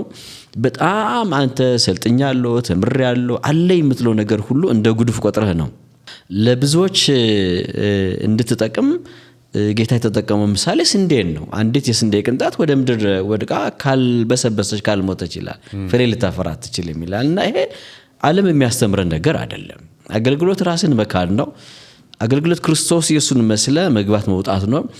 አገልግሎት ከምታገለግሉ አገልግሎት ይልቅ በስነ ምግባርና በባህሪ ሆነ መገኘት ነው። because ከክርስቶስ ከተማርከው ህይወትና ከተካፈልከው ጸጋ የሚመነጭ ባህሪና ስነ ምግባር ይዘህ ነው ያንን የተሰጠ የጸጋ ስጦታ አገልግሎት ልታገለግል የምትችለው። እዚህ አገልግሎት የህይወትና የጸጋ ስጦታ አብሮ አስማምቶ መሄድ ነው። አገልግሎት ራስን መካድ ነው። አገልግሎት ክርስቶስ ኢየሱስን መከተል ነው። ለእኔ አገልግሎት እንደዚህ ነው። ዋው! የሚገርም አገላለጽ፣ የሚገርም መረዳት። አሁን በዚህ ዘመን ብቻ አይደለም፣ በዘመናት ቤተክርስቲያን ውስጥ ትልቁ ያለው ችግር አገልግሎትን በአግባቡ አለመረዳት፣ እግዚአብሔርን ማገልገልን በአግባቡ አለመረዳት። አንዳንድ ጊዜ አገልግሎትን ሰዎች ከተለያዩ ነገሮች ጋር ይሰፋሉ። አገልግሎት ግን ቅድም እንዳልከው ራስን ባዶ አድርጎ ለሌላው ጥቅም መገኘት ነው፣ ወይም ደግሞ ለእግዚአብሔር ክብር መኖር ነው አይደለ? ሰብሚሽን አለው። ዱሎስ ነው የሚለው መጽሐፍ ቅዱስ ቃል፣ ባሪያ ይለናል። አገልጋይነትን ባሪያ ይለዋል። እና ባሪያ ደግሞ ለጌታው ይገዛል እንጂ የሚበልጥበት የሚልቅበት ጊዜ የለም። ቢማርም ስቲል ከመምህሩ ከጌታው በታች ነው። ለትውልዱ በረከት ይሆናል እንጂ ከሚከተለው ትውልድ ወይም ደግሞ ከሚያስተምረው ሕዝብ ይበልጣል ማለት አይደለም። እግዚአብሔር አምላክ ይርዳን፣ ትክክለኛ አገልጋዮቹ እንድንሆን፣ ትክክለኛ ሰርቫንትሁድ የሆነ ሜንታሊቲ እንዲኖረን እግዚአብሔር ይርዳን። ለቤተ ክርስቲያን ይጠቅማታል ብዬ አስባለሁ። ለቤተ ክርስቲያን መልእክት እንድታስተላልፍ ስለምፈልግ አንዳንድ ጊዜ ኮምፒቲሽኖች አሉ። ቅድም እንዳልኩ በተለያየ መንገድ በዝና ኮምፒቲሽን አለ፣ በገንዘብ ኮምፒቲሽን አለ፣ እንዲሁም ደግሞ ዓለማዊነትም አለ። ሁሉን ጥለው ተከተሉ የሚለውን ሳይሆን የሆነ ነገር ለማግኘት ተከተሉ አይነት ነገር ልዩነት አላቸው አይደለ? ሁሉን ትተው ተከተሉ ይላል። ስራቸውን ያላቸውን ነገር ሁሉ ትተው ተከተሉት ይላል። አሁን ላይ ደግሞ ያለው መልኩ የሚመስለው ሁሉም ያልኩ አይደለም የሚመስለው የሆነ ነገር ለማግኘት ተከተሉት፣ የሆነ ነገር ለማግኘት አገልጋይ ሆኑ። ምክንያቱም ብዙ ጊዜ ሲቀያየሩ ነገሮች ስለምናይ ትናንትና የሆነ አገልጋይ የሆነ ሰው ነገ ይቀየራል፣ በሆነ መንገድ ይቀየራል። እና ከዚህ ጋር በተያያዘ እግዚአብሔርን ማገልገል በጣም የከበረ ነገር ነው። በማያምኑ ሰዎች ብቻ ሳይሆን በሚያምኑ ሰዎችም ጭምር መልኩ ተበላሽቷል። እሱ እኮ አገልጋይ ነው ከተባለ ቆንጆ ቢዝነስ ጀምሯል የሚባል ሆኗል። እሱን እንዴት ትገልጸዋለህ? እንዲሁም ደግሞ በእንደዚህ አይነት ነገር ውስጥ አገልጋዮችንም ላለማመን የሚቸገሩ ሰዎች አሉ፣ ለማመን የሚቸገሩ ሰዎች አሉ። ካለው ኬዮቲክ የሆነ ነገር የተነሳ ማለት ነው። ለምእመኑም ለአገልጋዩም የምትመክረው ምክር ቢኖር? ልክ ነው አብርሽ። ይሄ አሁን በእኛ ዘመን ገዝፎ ወይ ደግሞ ተልቆ ትልቅ ቦታ ይዞ የሚታይ ነው። ለአገልግሎታችንም ወይ ለአዲስ ኪዳኗ ቤተክርስቲያን ጥሪ ወይ ደግሞ መልእክተኝነት ትልቅ እንቅፋት ሆኖ የምናገኘው ይሄንን ነው። ፕራክቲካሊም በተለይ የወንጌላዊው ክርስትና በቀዳሚነት ለአገልግሎት ተቀብለው እንደ ወንጌል አገልግሎት እናገለግላለን የሚሉ ሰዎች ሰው ወደ ጌታ እንዳይመጣ፣ ወንጌል እንዳይገባው፣ ከገባው ደግሞ የተጣመመ ስዕል እንዲኖረው እያደረጉ ስለሆነ የኢትዮጵያ ቤተክርስቲያን በትልቅ ቻሌንጅ እንዳለች አስባለሁ። ስለዚህ የተጠራሽበት ዓላማ አላት። ዓላማዋ ንጹህና ክሊር ነው፣ ግልጽ ነው። ወንጌል ነው፣ የወንጌል አገልግሎት ነው። የምስራች ለማብሰር የተላክን ስንል የላከን ጌታ ነው። ጌታ ሲልከን ደግሞ እኔም ከእናንተ ጋር ሆናለሁ ብሎ ነው የላከንና እንግዲህ ጌታ በምድር ላይ በ3 ዓመት ተኩል ቆይታ አገልግሎቱ ምን አይነት አገልግሎት አገለገለ ስንል ሰው በእንጀራ ብቻ አይኖርም በሚል ከእግዚአብሔር አፍ በሚወጣ ቃል ነው ኑሮ ያሳየን።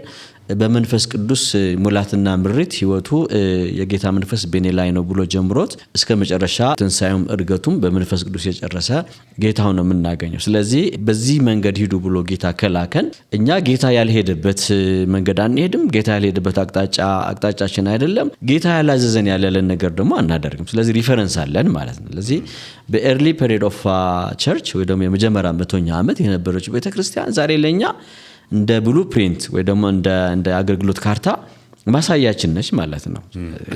ሞሮፍ ለክርስቶስ የሚቀርቡ ደቀ መዛሙርቱ ስለሆኑ እነሱም የተውሉን የአገልግሎት የህይወትና የአገልግሎት መንገድና ጽፈው የተውሉን ደግሞ የእግዚአብሔር ቃል መመሪያ ለኛ ብሉ ፕሪንታችን ወይ ደግሞ ሪፈር የምናደርገው ነው ማለት ነው። እዛ ላይ የሌለው ነገር እኛ የምናመጣ ከሆነ የጌታ ትእዛዝ አልተቀየረም፣ የጌታ ተልእኮ አልተቀየረም፣ የወንጌል ኮንተንት አልተቀየረም።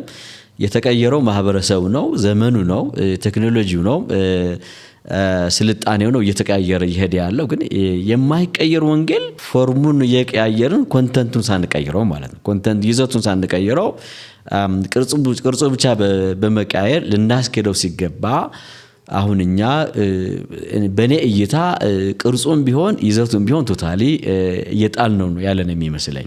ስለዚህ በቤተክርስቲያን በእውነተኛይቱ አዲስ ኪዳን ቤተክርስቲያንና በዚህ በሴኩላር ላይፍ ወይ ደግሞ በዓለማዊ መካከል አሁን ለዲማርኬሽን ወይ ደግሞ ሜላ የሆነ አጥርና ቅጥር አትመለከትም። አሁን መልእክቶቻችን ቮካብለሪዎቹ ወርዶቹ ሳይቀሩ አዲስ መሆን አለባቸው ለአዳዲስ ሰዎች እና በአብዛኛው መልእክቶች ሀብት መሰብሰብ ላይ፣ መበልጸግ ላይ፣ መጣስ ላይ፣ ሻይን ማድረግ ይታወቃሉ። ፍሬዞቹ ራሱ አባባላቸው በጣም ይታወቃሉ እና ስትሰማቸው በራሳቸው ችግር የለባቸው ማለት የትኛው የኑሮ ከፍታ ላይ የሆነ ሰው እንደዚህ የሚያወራቸው የትኛው የወንጌል ሸክም የተሸከመ ሰው ነው እንደዚህ እያለ ያለበት ወደ ኋላ ትረስ ብታደርግን የወንጌሉ ባለአደራ ሆነው የእግዚአብሔር መንግስት ሸክም የተሸከሙ ሰዎች የሚናገሯቸው የሚያስተምሯቸው አይደሉም። ከእረኝነቱ ማኳያ ሰዎች ክርስቶስ ኢየሱስ መስለው እንዲያድጉ እንደ እረኛ ሸክም የተሸከሙ ሰዎች ሆነ አታገኛቸው ማለት ነው።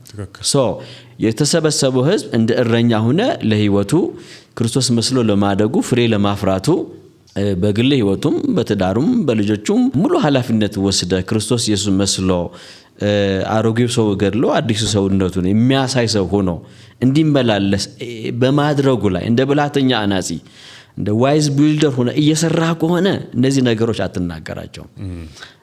ስለዚህ በአንጻሩ ግን እንደዚህ ስል ምን ለማስፈልጌ ነው? ኢንተሌክቹዋል መሆን ይገባናል፣ ሳይንቲስቶች መሆን ይገባናል።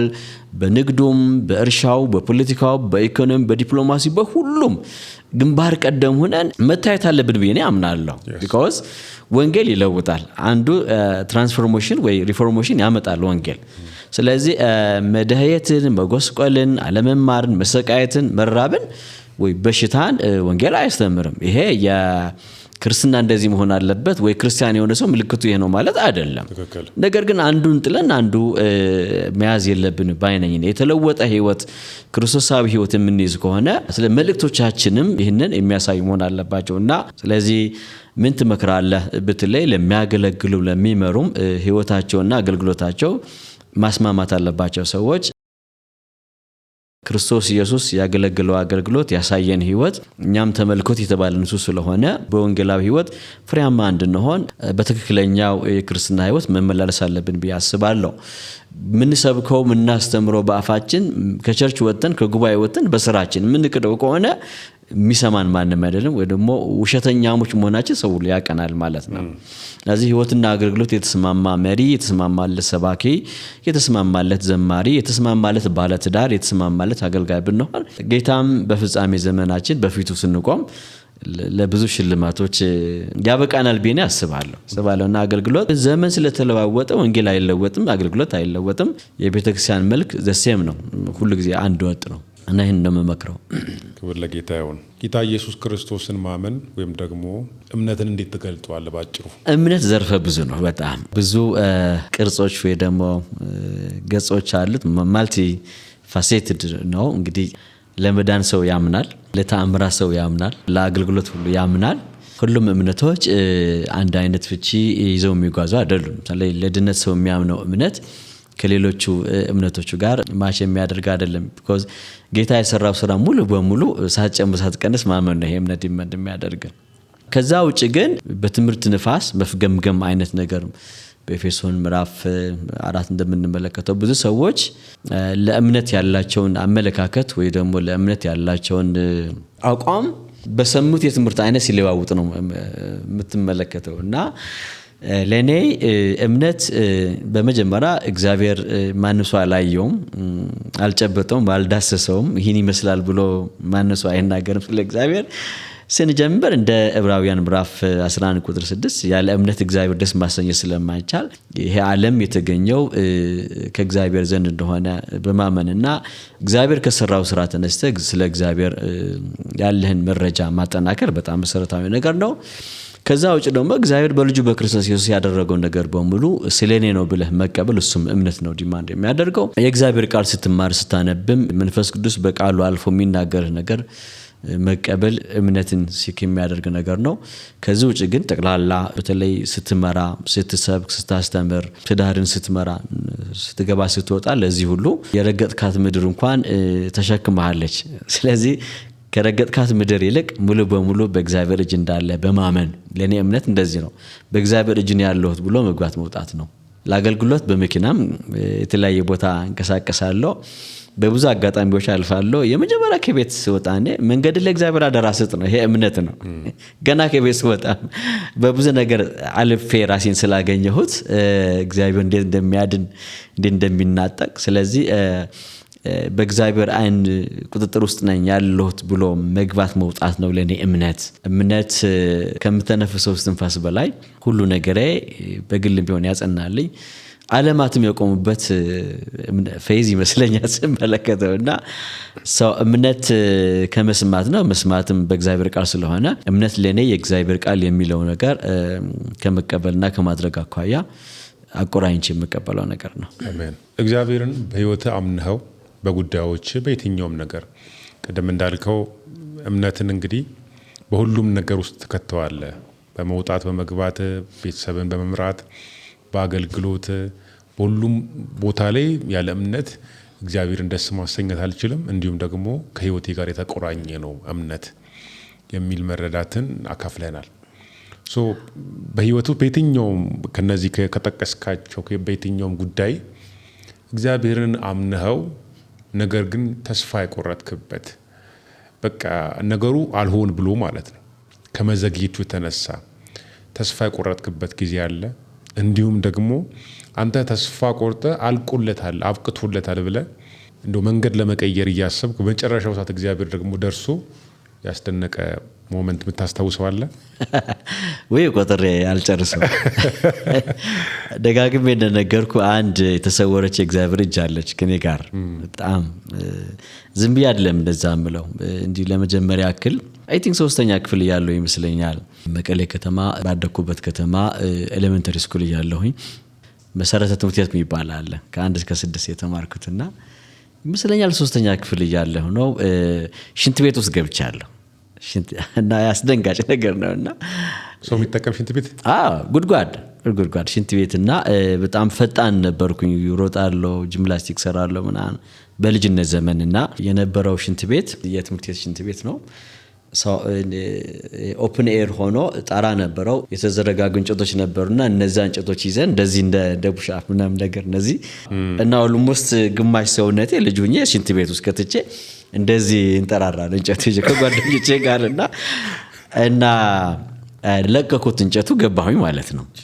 ገባሁኝና ጨለማ ነው፣ ጉድጓድ ነው። እንግዲህ ያ 12 እድሜ የሚያልፍ አይመስለኝም ሳስበው በዛ ጊዜና ወይ ከዛ በታች ሊሆን ይችላል። ጉድጓድ ነው፣ ጨለማ ነው። እንዳጋጣሚ ትምህርት ቤቱ ደግሞ መሰላል አልነበረውም። መሰላል ፍለጋ እስከሚከድ እኔ በሙሉ ልጅ ሁኜ በልጅነት ቁመቴ ባልሰምጥም ግማሽ ሰውነቴ ሰገራ ውስጥ ነው ያለው። ከዚህ በላይ ጉድጓድ ውስጥ በሆንም አልሰመጥኩም። እግዚአብሔር ይዞታል ነው ብሎ እስከዛሬ ድረስ ሳስታውሰው ይዘገንነኛልና መሰላል የለም። መሰላል ፍለጋ ወደ ውጪ ሲፈለግ እኔ እየሰመጥኩ ነው። አንድ ስፖርተኛ ልጅ ነበር እዛ ትምህርት ቤትና ሰውነቱ ሙሉ በሙሉ ወደ ጉድጓድ አስገብቶ ሰዎች ይዘውት እግሩን እንዲይዝ አድርገው ነው ያስወጡኝ። እና ያ ሁኔታ ለኔ እስከዛሬ ድረስ ምቆይ ሰው አልነበርኩም። ወይ ያለፍኩባቸው ነገሮች ሁሉ አላልፋቸውም ነበረ። እዚህ የደረስኩት ደርሻለሁ ብሎ ነገር አልደርስም ነበረ። አንዱ አጋጣሚ እሱ ነው። ስለዚህ ለኔ እምነት እነዚህ ነገሮች መንፈስ ቅዱስ ወደ ኋላ ወስዶ እግዚአብሔር በምን እንዳሳለፈኝ ያስታውሰኛል። ግን ከዛ በኋላ ከረጅም ዛፍ ወድቄያለሁ። ልጆች ሆነን በጣም ፈጣን ነበርኩ ከቤተሰቤ ከመንደሬና ትልቅ ዛፍ ላይ ወጥቼ ቅርንጫፉን በእግሬ ረግጬው ለቅቄ ማለት ነው። ዛፍ ላይ እንደዚህ ስል ቅርንጫፉ ተሰበረና ወደኩኝ። ዳጋጣሚ በጣም ረጅም ነው። ዋልካ የሆነ አፈር ነበር፣ ስፖንጂ ታይፕ በኢንጂነሪንግ ብላክ ከተን ሶይል የሚባል ነውና ለስላሳ ነው የነበረው። እዛ መፈጥፈጤ ትዝ ይለኛል። ያ ሁሉ አሁን መንፈስ ቅዱስ ወደ ኋላ ያስታውሰኛል። እንዴት ተረፍኩኝ ብለው ነገር ነው።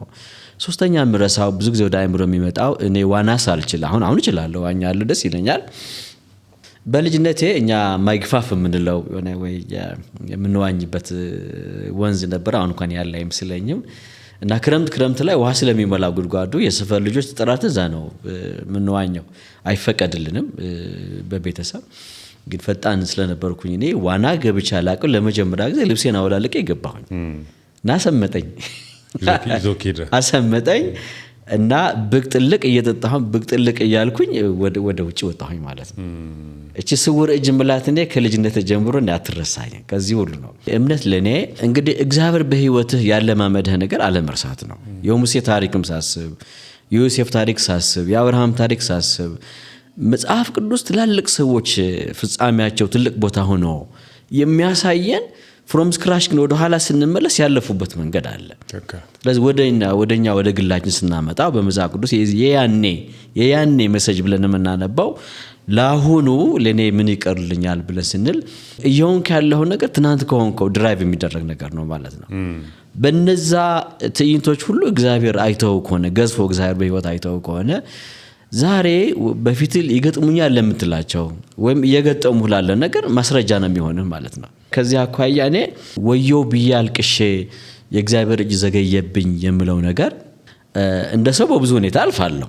የሆነ መንፈስ አይደለሁም። ገባ ይርበኛል፣ ይጠማኛል፣ ይደክመኛል፣ ልታመም እችላለሁ። ሁሉም ሰው የሚገጥመው ነገር ይገጥመኛል። አንዳንድ ምኞቶች ሊኖሩ ይችላሉ። የትኞቹ ፈጥነው ተከናወኑ፣ የትኞቹ እየተከናወኑ ነው፣ የትኞቹ ወደፊት ይከናወናሉ እግዚአብሔር ነው የሚያውቀው። በግል እኔ በቃ የሙጥኝ ብዬ በቃ ብዙ አልቅሸበት እግዚአብሔር አላደረገልኝም ብዬ እምነቴ የተፈተነበት ብዙ ነገር የለም። እግዚአብሔር እጅግ አመሰግነዋለሁ። ለምን ካለፍኩበት ካመጣጤ አኳያ ብዙ ጌታ አስተምሮኛል። ለዚህ እንዲያውም እኔ ከዚህ ተቃራኒ ያላሰብኩት ያልፈለኩት ያልተመኘሁት ጊዜ ያልሰጠሁት ነገር በህይወቴ ሲከናወን ያየሁኝ በጣም ምደነቅ፣ በጣም ምስቅ፣ በጣም ምደሰት እግዚአብሔር ምን ያክል እጀረጅም እንደሆነ ምን ያክል እያንዳንዷን የህይወቴን ፓርት እንደሚከታተል ያስደንቀኛል። እንደ ሰው ድምጽ ሰማለሁ፣ እንደ ሰው ያበረታኛል። እንደምታየኝ አይደለም። በተለይ አንዳንድ ትላልቅ መድረኮች ለመስበክ ለማገልገል ስቆም በጣም ፈርቼ ነው የምወጣው። በጣም እግዚአብሔር ብዙ ለማምዶኛልና ያ ነገር እንዲወሰድብኝ አልፈልግም። ጀግና ነኝ ብዬ ለአገልግሎት መውጣበት ምንም ነገር የለኝም። ያቺ የለመድኳት እጅ ካሰብኩት በላይ ስታበረታኝ አያለሁ። እግዚአብሔር በህይወቴ ገዝፎ ሲመራኝ፣ ሲያደርግ፣ ሲመክረኝ፣ ሲታደገኝ፣ ሲያስጥለኝ፣ ሲያድነኝ፣ ነፃ ሲያወጣኝ ነው የምመለከተውና ጌታን አመሰግነዋለሁ።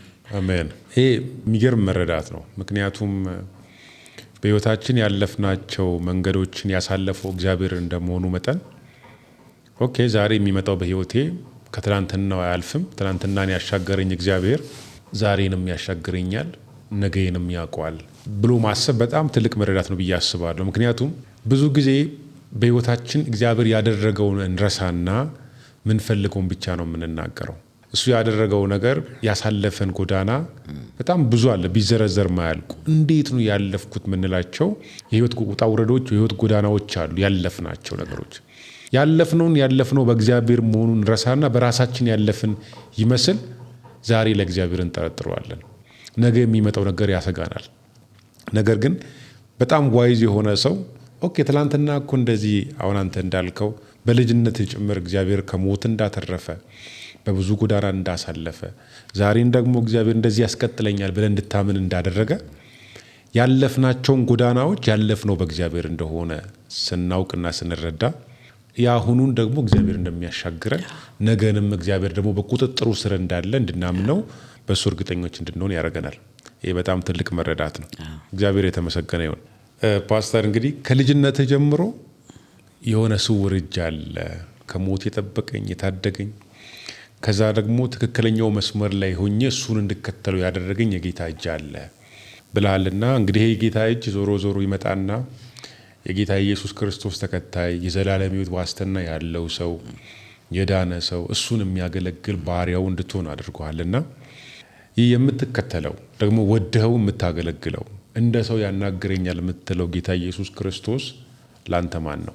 በጣም ደስ የሚል ጥያቄ ነው። ተረዳሁት መጣን ደጋግሜ እንደነገርኩ እግዚአብሔር ወልድ ኢየሱስ ክርስቶስ ለኔ ሳድግ እንደ ግብረ ገብነት ስትማረው ያደከው ነገር ለምሳሌ ሚስጥረ ጥምቀት፣ ሚስጥረ ስጋዌ፣ ሚስጥረ ትንሳኤ፣ ሚስጥረ ቁርባን ያን በእነዚህ ነገሮች ልጆች ሆነን ያው ዳይሬክትሊ እንደዚህ ስለ ክርስቶስ ነው የምትማረው። ኢቭን ሚስጥረ ስላሴ ብለህም በልጅነት ቀኖናዊ የሆነ ወይ ዶግማቲክ የሆነ ሃይማኖታዊ ቀኖና ሆኖ ሸምድደህ የምትይዘው ነገር ነውና ብትጠየቅ የምትመልሰው እሱን ነው። ትዝ ይለኛል በተለይ አዲስ አበባ መጥቼ ተወሰነ ጊዜ ከቆየሁ በኋላ ስራ ይዤ አስመራ ነው ሄድኩት። አስመራ ቅድስት ማርያም ቤተክርስቲያን ሁሉም ሰው ያውቀዋል። ሰንበት ትምህርት ቤት አለ እና እሁድ ሲሄድ እዛ ሰንበት ትምህርት ቤት በቤተ ክህነት እኛ ከለመድነው የወንጌል ስብከት፣ የወንጌል ዝማሬ፣ የወንጌል ደግሞ ኮይኖኒያ ወይ ደግሞ እንደዚህ የህብረት ስመለከት እስከዛሬ ድረስ እኔ አይረሳኝም። እንግዲህ በ81 82 ሁለቱ ዓመቶች አስመራ ነበርኩኝ እና ቅድስት ማርያም ቤተክርስቲያን የነበረው ሰንበት ትምህርት ቤት እኔ ሳድግ ከተለማመድኩት ለክርስቶስ ከነበረኝ ዕውቀትና መረጃ ይልቅ ስብከቱም ዝማሬውም ትምህርቱም ክርስቶስ የሚል አየሁኝ። እዛ በተለይ ስለ ልደቱ ለምን፣ ጥምቀቱ ለምን፣ ስቅለቱ ለምን፣ ትንሳኤው ለምን የሚሉት ነገሮች ሁሉ ተደምረው የዘላለም ሕይወት ለሰው ልጆች ለመስጠት እንደሆነ የሆነ ሰብሰብ ያለ ብርሃን እዛ ጋር አየሁኝና ጥያቄ ይፈጥርብኝ ነበረ። እንደ ለዚህ ነው ልጅ እንዴት አዲስ መሆኔ ለራሴ ማለት ነው። ግን እንደነገርኩ ያቺ ስውር ልጅ በየደረጃው ትረዳኝ ስለነበረ እሱ በህይወቴ ውስጥ ትልቅ ብርሃን ከፋች ወይ ደግሞ ከሳቴ ብርሃን የሆነ በር ነው ለኔ ማለት ነውና ስለዚህ ክርስቶስን በተለይ በእግዚአብሔር ቃል እዛው አካባቢ በእነዚህ ነገሮች ላይ ሁሉ የማየትና ለኔ እንደሆነ አምላክ ሰው የሆነው ለኔ እንደሆነ ስለ ፐርሰናል የማድረግ ዝንባሌ እዛ አደረብኝ ማለት ነው። ሲዘመሩ የነበሩ ዝማሬዎችም በትግርኛ ዝማሬዎችም ድሮ ከለመድኳቸው ይልቅ ሞር ኦፍ መስቀሉ ላይ የዘላለም ሕይወት ላይ ዳግም መወለድ ላይ ያተኮሩ ስለነበሩ አስቤባቸው ማላቆች መልእክቶች ስለሆኑ ልቤን ያዝ ያደርጉት ነበር ወይ ቆየት ብዬ እንዳስላስላችሁ ያደርጉኝ ነበር ማለት ነው። እንግዲህ በእነዚህ 2 ዓመት ቆይታ ነው ወደ አዲስ አበባ ናዝሬት የተመለስኩትና 85 አካባቢ ኤምቢኬሲ መሰረተ ክርስቶስ ጆይን ሳደርግ በደንብ የበራልኝ እዛን ጊዜ ነው ማለት ነው። በቃ ወንጌል ብቻ ፎከስ አድርጌ እንዳነብ እንድማር እግዚአብሔር በር ከፍቶልኝ ስለነበረ ክርስቶስ ኢየሱስ ለኔ ማለት ምን እንደሆነ እዛ ገባኝ ማለት ነው። ስለዚህ በተለይ አንደኛ ቆሮንቶስ ምዕራፍ 15 ቁጥር 45 ይመስለኛል 2 አዳሞች እንዳሉ ይናገራል። አንደኛው አዳም ከመሬት መሬታዊ እንደሆነ፣ ሁለተኛው አዳም ደግሞ ሰማያዊ እንደሆነ ይናገርና በተለይ የመጀመሪያው አዳም ሕያው ነፍስ ሆነ ሲል፣ ሁለተኛው አዳም ግን ሕይወት የሚሰጥ መንፈስ ነው የሚለው። ስለዚህ ክርስቶስ ኢየሱስ ለኔ የኔ ማንነት ከአባቴ ከአዳም የወረስኩት ሕያው ነፍስ እንደሆነ የሆንኩትና ኃጢአተኛ ባህሪ ወይ ደግሞ መጽሐፍ ቅዱስ አሮጌ ሰው የሚለው ከእናት ከአባቴ ስወለድ ያው የአዳም ባህሪ ይዤ ነው ያደግኩትና እንደማንኛውም ሰው ወደ ዓለም የገባው ኃጢአት በአንድ ሰው ነው የገባው። እኔም ሰው ስለሆንኩኝ በመወለዴ ብቻ አዳማው ባህሪ ነው ያለኝ። እዚህ ክርስቶስ ኢየሱስ ሳውቀው ግን ለኔ ሕይወት ሲሆንልኝ ግን ሕይወት የሚሰጥ መንፈስ እንደሚለው ሕይወት ነው የሰጠኝ ማለት ነው። ስለዚህ ክርስቶስ ሕይወት ነው ለኔ ማለት ነው። ሕይወት መሆንና ሕይወት መቀበልን ያወቅኩት ለምንድን ነው ቢባል ክርስቶስ ካወቅኩት በኋላ ከዛ በኋላ የመንፈስ ፍሬ እንደሚባለው ክርስቶስ በምድር እያለ የሰላም ሰው፣ የፍቅር ሰው፣ የእምነት ሰው፣ የዋህ ሰው፣ ደግ ሰው፣ የይቅርታ ሰው ሆኖ ነው የተመላለሰው። ስለዚህ የመንፈስ ፍሬ ማለት ክርስቶስ በምድር የኖረው ኑሮ የክርስቶስ ሕይወት በእኛ ውስጥ ካለ እሱን ነው ሰዎች የሚያዩት ማለት ነው። ለትናንት ያልነበረህን ነገር፣ ትናንት ያንተ ያልሆነውን ነገር እንደ አዳማዊ ባህሪ፣ እንደ አሮጌው ሰው፣ እንደ ፍጹም ሰው የነበረን ሁሉ ነገር አንተ እስክልለውጠው ብለህ ማትከፍተው ማትዘጋው ቫልቮ ላይ የሌለው ነገር ግን በህይወት በቅሎ አድጎ ሰላም አግኝተበት ስትመለከተው በቃ የክርስቶስ ሕይወት ማለት ይሄንን ነው። አዲስ ነገር ነውና ከስጋ የተወለደ ስጋ ነው፣ ከመንፈስ የተወለደ መንፈስ ነው እንደሚል እግዚአብሔር ቃል። እነዚህ 2 ልደቶች በህይወቴ ጎልተው ያየኋቸው ከዚህ በኋላ ነው ገባኝ የሚለው ክርስቶስ ለኔ ሰው ነግሮኝ ሳይሆን ወይ አገልጋዮች አገልግለውኝ ሳይሆን እንደ እግዚአብሔር ቃል መንፈስ ቅዱስ ከመንፈሳችን ጋር ይመሰክርልና እንደሚል አባ አባ ብለህ የምትጮህበት መንፈስ ከተሰጠ አባ የሚያስብል ፖዚሽን ላይ አለህ ማለት አባ የሚል የተወለደ ነው። ዝም ብሎ ከመሬት ተነስቶ አባ ማንም ሰው ሊል አይችልም። ደግሞ እግዚአብሔር ቃል እኮ በእግዚአብሔርና በሰዎች መካከል ምድራውያን የሆኑ በክህነት ኤሪያ ላይ ያሉ ሰዎች መካከል ሆነው የሚሰሩበት ህይወት ላይ የነበርን ስለሆን አባ የሚል ግን ያለ መካከለኛ ብቻውን በቀጥታ አባ ማለት የሚችልበት ህይወት ከተቀበለ በኋላ ነው የሚሆነውና እነዚህ ፕራክቲሶች በደንብ ያስተዋልካቸው ስትሄድ ዳግም መወለድ ሰው ሳይነግርህ ወይ ከክርስቶስ የተቀበልክ ህይወት የሚሰጥ መንፈስ ስለሆነ ክርስቶስ በህይወቱ ውስጥ ክርስትናን ሲኖረው ያንተ አካል ክርስቶስ ሲኖርበት ስትመለከት ክርስቶስ ከዚህ በላይ ሴንስ የማድረግ ነገር የማወቅ የመገንዘብ የመረዳት ነገር የለም ብዬ አምናለሁ። ስለዚህ ክርስቶስ ለኔ ብርሃን ነው፣ ህይወት ነው፣ አዲስነት ነው።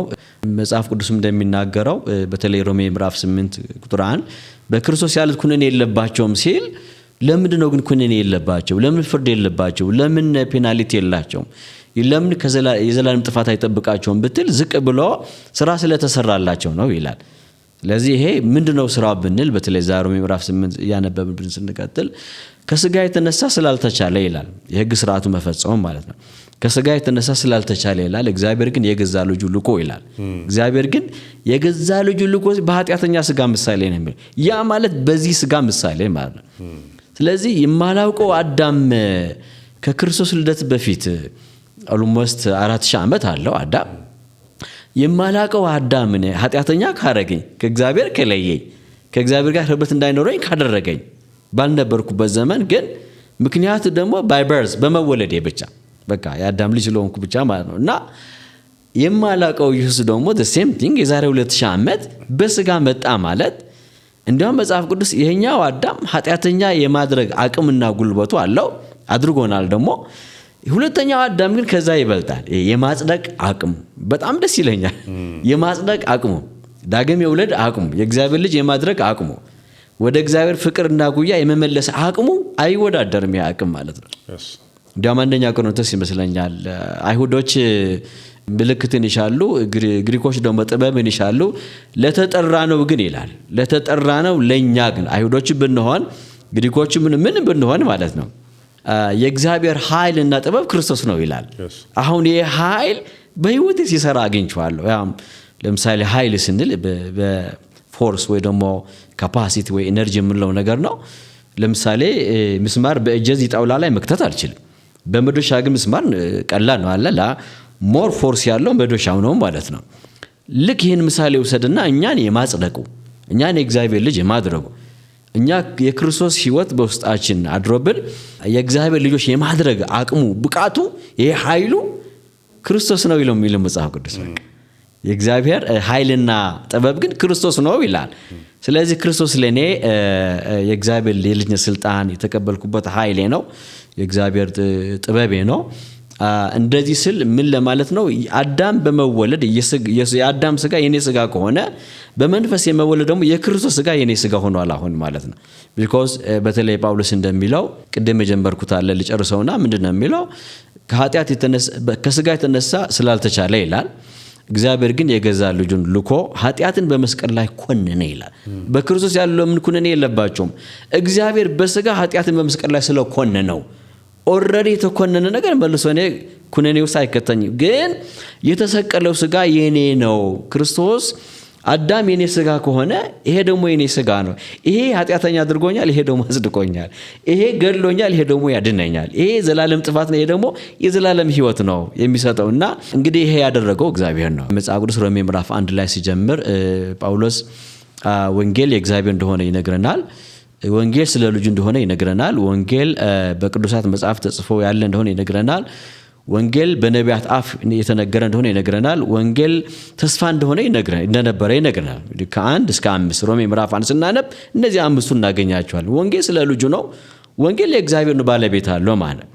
በሌላ አነጋገር እግዚአብሔር በተለይ ዘፍጥረት 3:15 አዳም ከሴቲቱ የሚወለደው ብሎ የመጀመሪያው ብስራት ወይ ደግሞ ወንጌል ከነገረው በኋላ እሷን ለመፈጸም ከ2000 ዓመት በኋላ ነው የአብርሃም ቤት ያንኳኳው እግዚአብሔር። አብርሃም ውጣልኝ ሲለው ያቺ ለአዳም ያለው ነገር ያ ልጅ ሊያመጣ ወደ ምድር ማለት ነው። እግዚአብሔር አምላክ የተባረከ ይሁን። ለማምጣት ሲፈልግ እግዚአብሔር አብርሃም ውጣልኝ ሲለው ከዛ እንዲጀምር ነው። እንግዲህ ለዘሮቹ እንደሚል ገላትያ እንደሚለው አይደለም፣ ለዘሩ ነው የሚለው። ዘሩ ምድርን የሚወርስ አሕዛብ ነው የሚወርስ ከሆነ ዘር የሚለው ሲንጉላር ነው፣ ነጠላ ነው። እሱም ክርስቶስ ነው የሚለው። ስለዚህ ክርስቶስ ከመጀመሪያ ጀምሮ እግዚአብሔር ሲገልጠው የነበረ በነቢያት የተናገረው በቅዱሳን መጽሐፍ የምናገኘው ተስፋ ሆኖ የነበረ ስለሆነ በአዲስ ኪዳን ማቴዎስ ምዕራፍ 1 ስንመለከት የዳዊት ልጅ የአብርሃም ልጅ የክርስቶስ ትውልድ መጽሐፍ ብሎ እንትናን ወለደ እያለ ሙሉ ብሉይ ኪዳን ነው የሚተርክልን። ስለዚህ መጽሐፍ ቅዱስ ስለ ክርስቶስ ነው ማለት ነው፣ ስለ ሌላ አይደለም ማለት ነው። ለዚህ ነው ሉቃስ ምዕራፍ 24 ቁጥር 44 አካባቢ ሲናገር ከሞት ከተነሳ በኋላ ደቀ መዛሙርት አላመኑ ነበርና ከእናንተ ጋር ሳለው በሙሴ መጽሐፍ በመዝሙራትና በነቢያት ስለ እኔ የተጻፈው አልነገርኳችሁምን ሲል ይሄ በዛን ጊዜ በነበረው አሁን ካኖናይዝድ የሆነው ብሉይ ኪዳን ነው። ብሉይ ኪዳን ለሶስት ከፍሎት በሙሴ ሲል የሙሴ መጽሐፍት አሉ፣ መዝሙራት ሲል የጥበብ መጽሐፍት አሉ፣ ነቢያት ሲል የነቢያት መጽሐፍት አሉ። ብንደምረው 24 ነው ሊሆን የሚችሉ የአይሁድ መጽሐፍቶች። እኛ 39 ያደረግነው ብሉይ ኪዳን ነገሥት ከፍለን፣ ሳሙኤል ከፍለን፣ ዜና መዋዕል ከፍለን፣ ትናንሾቹ ነቢያት ምላቸው 12ቱ ለኛ ለአይሁድ አንድ መጽሐፍ ነው እሱ። ዕዝራና ነህምያም አንድ መጽሐፍ ነው። እንደዚህ ያን 24 ነው እነሱ፣ እኛ 39። ግን ሁሉም ስለ ኢየሱስ ነው። ናሬሽኑ ወይ ደግሞ ትረካው ስንከተለው ኢየሱስ ላይ ለመድረስ ነው። ዮሐንስ ወንጌል ስናነብ በምዕራፍ 5 እናንተም በመጽሐፍት የዘላለም ሕይወት የምታገኙ መስላችሁ እነሱን ትመረምራላችሁ፣ እነሱም ስለኔ ይመሰክራል ይላል መጽሐፍ ስለ ኢየሱስ ራሱ። ግን ሕይወት እንዲሆንላችሁ ወደ እኔ ልትመጡ አትወዱም ደግሞ አላቸው። ከመጽሐፍ ተነስተን ወደ ኢየሱስ እንድንመጣ ያ በቃል ደረጃ በጽሁፍ ደረጃ የተቀመጠልን የእግዚአብሔር ልጅ ኢየሱስ ክርስቶስ ስለ ክርስቶስ ተጽፎልናልና እንግዲህ ክርስቶስ ለኔ ከጥንት ከጠዋቱ ከመጀመሪያ ጀምሮ ለአዳም የተሰጠው ተስፋ 4000 ዓመት ጠብቆ ደግሞ እግዚአብሔር ፕራክቲካሊ ያደረገው ራሱ እግዚአብሔር ኢሳይያስ እንደሚለው የገዛ ክንዱ መድኃኒት አደረገለት እንደሚል የእግዚአብሔር ቅናት እንዲህ ያደርጋል እንደሚል ያ እግዚአብሔር ቅናት እኛን የማዳን ዮሐንስ ሲነግረን አንድ ያ ልጁ እስከ መስጠት ድረስ ዓለም እንዲህ ወደደ የሚለው ያ እግዚአብሔር ቅናት ነው። እኛን የማዳን ቅናት፣ ፍላጎት፣ መሻት ወይ ከጠፋንበት ወደ ክብር እንድንመለስ ወደ ራሱ ሊመልሰን እግዚአብሔር ልንመዝነው ልንለካው የማንችል የዘላለም ፍቅሩ የእግዚአብሔር የዘላለም ፍቅር ምንም ሳናደርግለት ለኛ ለጥላት ልጆች ለአዳም ልጆች ራሱ ሰው ሆኖ ወደ ራሱ ለመመለስ የሄደው አካይ ስንመለከት እሱ ጠቅለል ብለን ብንገልጸው ክርስቶስ ይባላል። ክርስቶስ እግዚአብሔር ዓለምን ያዳነበት ወንጌል እግዚአብሔር ነው፣ ባለቤቱ እግዚአብሔር ነው። ተጀምሯል፣ አላለቀም። አንድ ቀን በቃ ይላል እግዚአብሔር። ይሄ የድነት ዘመን ነው፣ የምህረት ዘመን ነው፣ የወንጌል ዘመን ነው፣ የይቅርታ ዘመን፣ የመመለስ ዘመን፣ የንስሐ ዘመን ነው። ሰዎች ሁሉ ከየትኛውም የሃይማኖት ካባና ልብስ ወይም የተደበቁበት ህብረት ወጥተው ክርስቶስ ለብቻው እንዲያውቁት ግድ ይላልና እንግዲህ ከልጅነት ጀምሮ አስመራ ሲሰበክ ክርስቶስን ያየሁት በዝማሬ በመልእክት ከዛም ሳድግ ሲገባኝ ወንጌል ክርስቶስ ገዝፎ ሳየው በትምህርቱ ዓለም ገብቼም ሞር በቃ ክርስቶስ ብቻውን የዘላለም የእግዚአብሔር ሐሳብና ፈቃድ የተገለጸበት የእግዚአብሔር የእውቀትና የጥበብ መዝገብ ክርስቶስ ብቻ መሆኑ ስለማቅ መልእክቴም ህይወቴም ኑሬም ዝማሬም ክርስቶስ ስለሆነ ነው። ይሄ ጥሩ ጥያቄ ነው፣ ግን ለመግለጽ ከባድ ነው ያልኩ ለዚህ ነው። እግዚአብሔር አምላክ ይባርክ። አሜን። ፓስተር ምናልባት የመጨረሻው ጥያቄ ሊሆን ይችላል፣ ወይም ደግሞ አንድ ሁለት ጥያቄ ይቀረኛል። በህይወት በልዩነት የተደሰትክበት ቀን አለ? ዝሮ ከዚህ አይወጣም። ከልጅነቱ ጀምሮ ከሃይማኖታዊ ስነ ምግባር እየተማረ ያደገ ሰው ባልገባህ ማንነት በቃ እኔ ክርስቲያን ነኝ ብለህ ባደክበት የእድገት ሂደት አንድ ቀን በህይወት ግን ክርስትና ማለት ምን እንደሆነ ሲገባ ወይ ክርስቲያን ማለት ምን እንደሆነ ሲገባ ከዚህ በላይ የሚያስደስት ነገር የለምና ክርስቶስ የበራልኝ ክርስቶስ የገባኝ ክርስቶስ ያወቅኩት መረዳትና ጊዜ ስቲል ለኔ ባይዘው ፍሬሽ ነው። በቃ በጣም ትኩስ ነው። ልክ እንደ ጳውሎስ ከጌታም ቀጥሎ የማቀው ሰው እስከሚመስለኝ ድረስ ብዙ ጊዜ ትምህርቶችን ስብከቶችም ወደ ጳውሎስ ያደላሉ እና አይ ቲንክ ሱም እንደኔ ባክግራውንዱ ሪሊጂየስ ወይ ደግሞ የቤተ ክህነት ሰው ስለሆነ እና ሁሉን ጥሎም የተከተለ ሰው ስለሆነ ከጌታ ቀጥሎ በጣም ብዙ ፊዚካሊ የማውቀው ሰው እስከሚመስለኝ ድረስና ስለዚህ የጳውሎስ መልእክታት የጳውሎስ አስተምህሮች ፕላስ የጌታ ደግሞ 4 ወንጌሎች በርቶልኛል ገብቶኛል ብዬ ያልኩበት ጅማሬው ግን ክርስቶስ የሚባል ነገር ሲገባኝ ነው። ስለዚህ እሱ ሁኔታ ለኔ ዛሬም ፍሬሽ ሆኖ ከ30 ዓመት በላይ ያለሁበት ህይወት ስለሆነ ትኩስ ሆኖ ዛሬም አስታውሰዋለሁ እና ብዙ የተደሰትኩባቸው ነገሮች አሉ ቆጥሬ ማልጨርሳቸው ይህን ያክል ግን አይደለም። ከዚህ ጋር ግን የሚወዳደሩ አይደሉም። ክርስቶስ ለኔ ፍጹም የደስታ ምክንያቴና ምንጬ ነው። አሜን። ፓስተር እንግዲህ ስለነበረን ቆይታ በጣም አመሰግናለሁ። በጣም ድንቅ ህይወት ምስክርነት ነው ያጋራን። በዚህ አጋጣሚ ምናልባት ይህን ሚዲያ ለሚከታተሉ ሰዎች እንዲሁም ደግሞ ማስተላለፍ የምትፈልገው መልእክት ካለ ብታስተላልፍና በዚሁ ብንጨርስ። እንደ ወንጌል አገልጋይ እንደ ወንጌል መልእክተኛ ማስተላለፈው መልእክት ይህንን የኔና ያንተ ጨዋታ በቀጥታም በተዘዋዋሪም ብዙ ሰዎች በተለያየ ደረጃ ላይ ያሉ ሊሰሙት ይችላሉና መልእክቴ ምንድነው? ህይወት አጭር ነች። ህይወት በጣም አጭር ነች። ብንማር ብናገባ ብንወልድ የዚች ምድር ሀብት ብንሰበስብ የማያልቅ ምድራዊ ወይ ዓለማዊ መሻቶችና ፍላጎቶች በማንኛውም ሰው ነፍስ ውስጥ አለና የገባኝ ነገር ምድራዊ ፍላጎቶቻችን በዚህ ምድር ላይ ሆነን አንዘልቃቸውም አንጨርሳቸውም አያልቁም። የሆነ ነገር በተመኝተን አግኝተን ሌላ ነገር ወደ መመኘት ነው የምንቀጥለውና ህይወት ለዚህ አድካሚ ነች። ግን በዚህ በህይወት ድካም ውስጥ ህፃን ሆነን ከዛ ወደ ልጅነት ከዛ ወደ ወጣትነት ከዛ ወደ ጉልምስና ወደ ሽምግልና ወደ መሬት ነው ዞሮ እንደዚህ ሰሚ ሰርክል የሆነ ላይፍ ነው የምንቀጥለውና ህፃን ሆነን ተወልደን ወደ ህፃንነት ነው የምናድገው። ስለዚህ የታደለ ሰው በምድራዊ ህይወቱ በትክክለኛ የህይወት ሂደት ሊጨርሰው ይችላል። ያልታደለ ደግሞ ኤኒ ታይም ሊጠራ ይችላል ሊሄድ ይችላል። ግን ምንም ይሁን ምንም ግን በምድር ላይ ሰው ሚስ ሊያደርገው የማይገባ ብዬ የምመክረው ግን ከየትኛውም የሃይማኖት ትምክት ከየትኛውም የእውቀትና የሀብት ትምክት ይልቅ የሚመካ በእግዚአብሔር ይመካ ይላል እግዚአብሔር ቃል። ስለዚህ የሚመካ በእግዚአብሔር እንዲመካ ደግሞ በተለይ የሚያስመካ ነገር እግዚአብሔር ለሰው ልጆች ሁሉ ሰጥቷል።